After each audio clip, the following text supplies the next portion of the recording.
السلام علیکم ویورز. سب سے پہلے میں آپ سب کی بہت مشکور ہوں، شکر گزار ہوں جنہوں نے مجھے میرے نئے چینل پر سپورٹ کیا. امید کرتی ہوں میرے اس نیک کام میں آپ بھی میرا ساتھ دیں گے سب، اور اس کو میرے لیے بھی صدقہ جاریہ بنائیں گے اور اپنے لیے بھی. تو چلتے ہیں آج آپ کا وقت ضائع کیے بغیر ایک نئی بات کی طرف. آج کا ہمارا ٹاپک یہ ہے کہ ہم اپنے معاشرے میں اصلاح کیسے پیدا کریں، اپنے معاشرے میں سدھار کیسے پیدا کریں. آج ہر آدمی کی زبان پر ہے کہ معاشرہ بگڑ چکا ہے، خراب ہو چکا ہے.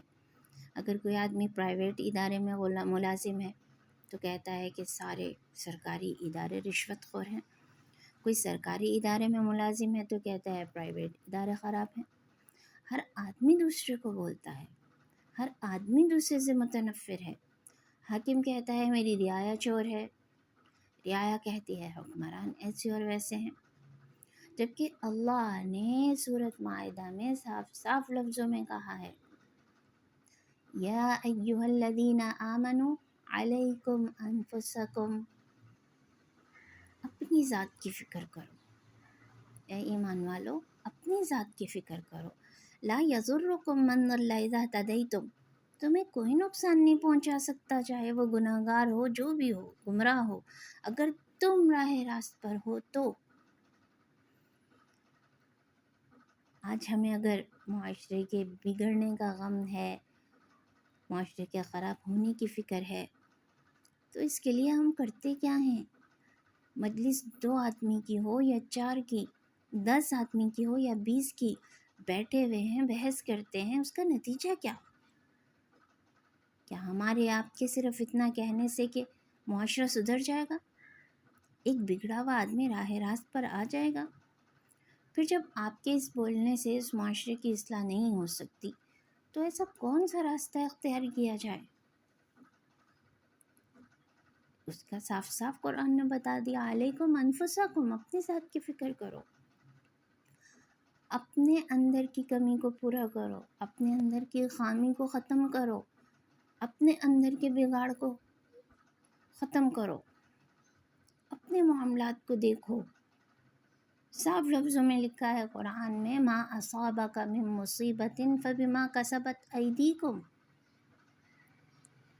تمہیں جو بھی تکلیف پریشانی پہنچتی ہے تمہارے اپنے ہاتھوں کی کمائی ہے.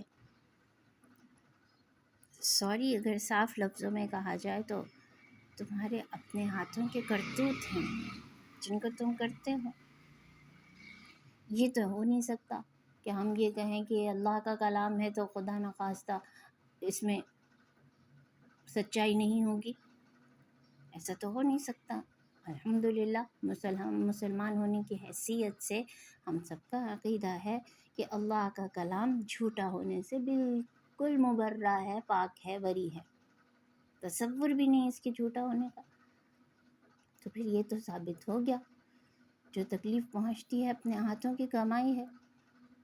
حضرت یونس علیہ السلام جب مچھلی کے پیٹ میں تھے انہوں نے اللہ سے شکوہ نہیں کیا تھا میں نبی ہوں اور آپ نے یہ کیا کیا میرے ساتھ، اتنی اندھیری جگہ پہ لا کے بٹھا دیا جس کی دیواریں بھی اتنی چکنی ہیں. بلکہ انہوں نے کیا کہا لا الہ الا انت، اللہ تیرے سوا تو میرا کوئی بھی نہیں ہے. سبحانک، تو پاک ہے، تیری ذات پاک ہے. انی کنت من الظالمین، میں ظالموں میں سے تھا، مجھ سے ظلم ہو گیا، تو معاف کر دے.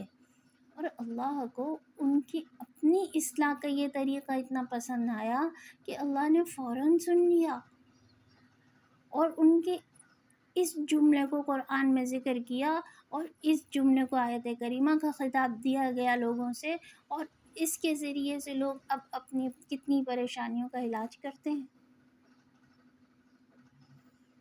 خیر، ہم یہ سمجھتے ہیں کہ ہمارے مسائل کا حل اسی میں ہے، جو ہمارا حاکم ہے یہ چلا جائے دوسرا آ جائے. دوسرا آتا ہے تو ہمیں لگتا ہے کہ نہیں ہم نے غلط سوچا تھا، یہ تو وہ سب کر ہی نہیں رہا. تیسرا آ جائے تو شاید ہمارا کام بن جائے، معاشرہ سدھر جائے. تیسرا آتا ہے پھر یہی سوچ یہ تو لوٹنے والا ہے، کہ کچھ کر ہی نہیں سکا، چوتھا آئے تو شاید بات بنے۔ مسئلہ نہ پہلے سے حل ہوتا ہے، نہ دوسرے سے، نہ چوتھے سے۔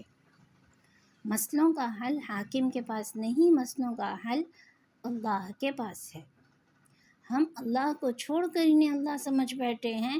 یہ تو ایک نظام چلانے والا ہے، اختیار اور قدرت تو اللہ کے قبضے میں ہے، اور یہ حکمران آنے سے پہلے کہتے ہیں تقدیر بدل دیں گے۔ ارے خدا کے بندو، تقدیر تو اللہ کے ہاتھ میں ہے، تو اپنی تقدیر نہیں بدل سکتا۔ ایک دن ملک کے اندر، ایک دن ملک کے باہر، اندر قدم نہیں رکھ سکتا۔ ایک دن شاہی محل میں، دوسرے دن جیل میں، جیل سے باہر نہیں آ سکتا۔ یہ عبرت ہے، یہ دھوکہ ہے کہ میں آ کے ملک کی تقدیر بدل دوں گا، ملک کو خوشحال بناؤں گا۔ تقدیریں اللہ بدلتا ہے، مخلوق نہیں۔ تقدیر خالق کی طرف سے بدلی جاتی ہے۔ ہمیں تو بس اپنے بگاڑ کی اصلاح کرنی ہے، جو ہم اپنے ہاتھوں اپنا ضمیر اور اپنا نفس، اپنا دل سب بگاڑ چکے ہیں۔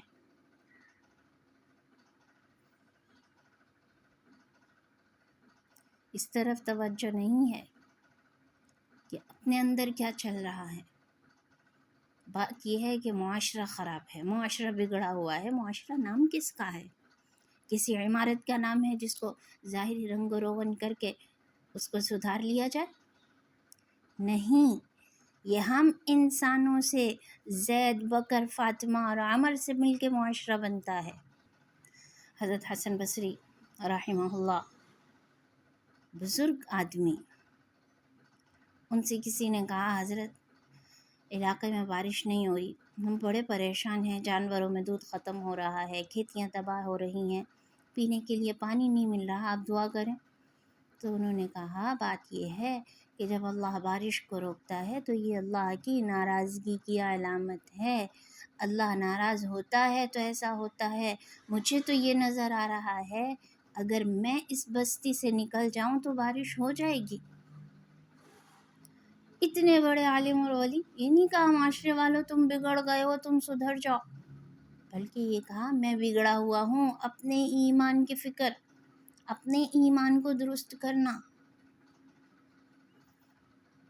ہمارے آس پاس کتنے لوگ ہیں جو نماز نہیں پڑھتے؟ ہم میں سے بچہ بچہ واقف ہے کہ قبر میں سب سے پہلے نماز کے بارے میں پوچھا جائے گا، لیکن ہم میں سے کتنے ہیں جو اپنی نمازوں کا حال جانتے ہیں؟ یہ وہ فرض ہے جس کو ادا کیے بغیر چارہ کار ہی نہیں۔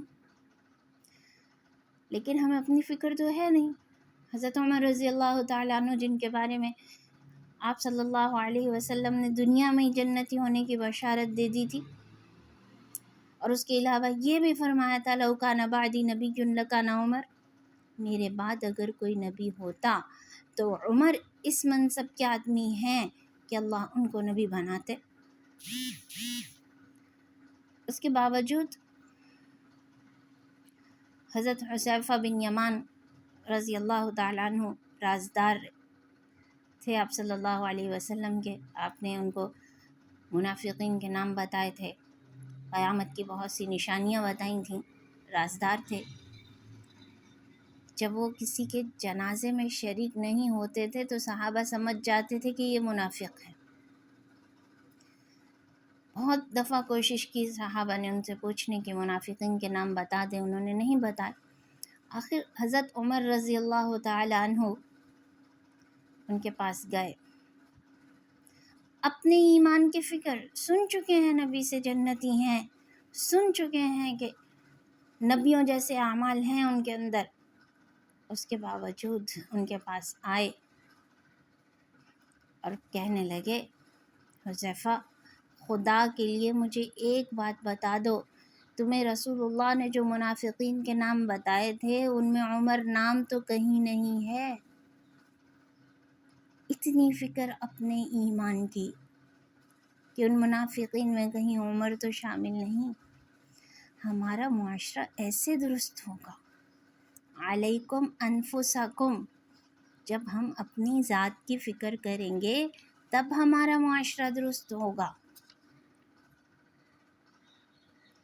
ہم چاہتے ہیں ہمارے چراغ کی روشنی تو مدھم رہے، ہمارا چراغ بجھ جائے تو کوئی پرواہ نہیں، دوسروں کے چراغ جلتے رہنے چاہیے، وہاں روشنی پوری ہونی چاہیے۔ اپنا چراغ بجھا رہے تو چلے گا، ایسا نہیں ہے۔ آپ چراغ جلائیں گے تو اپنے چراغ سے دوسرے کا چراغ روشن کر پائیں گے، پھر ہی تو معاشرے کے اندر روشنی آئے گی اور تاریکی چھٹے گی، پھر ہی تو معاشرہ سدھرے گا۔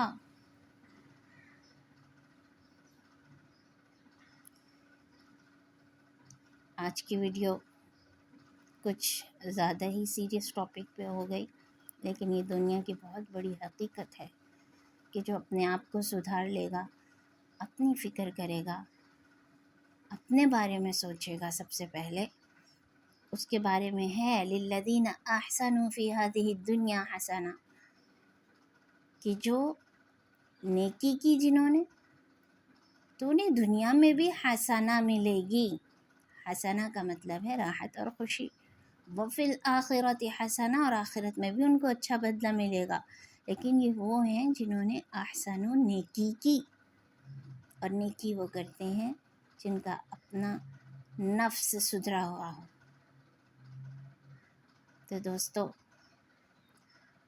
امید ہے ہم آج سے ہی معاشرے کی اصلاح اپنے آپ سے کریں گے، اپنے نفس سے۔ آج کی بات یہیں ختم کرتے ہیں، پھر ملتے ہیں کسی نئی بات کے ساتھ۔ جب تک کے لیے اللہ حافظ، اللہ آپ کا حامی و ناصر ہو۔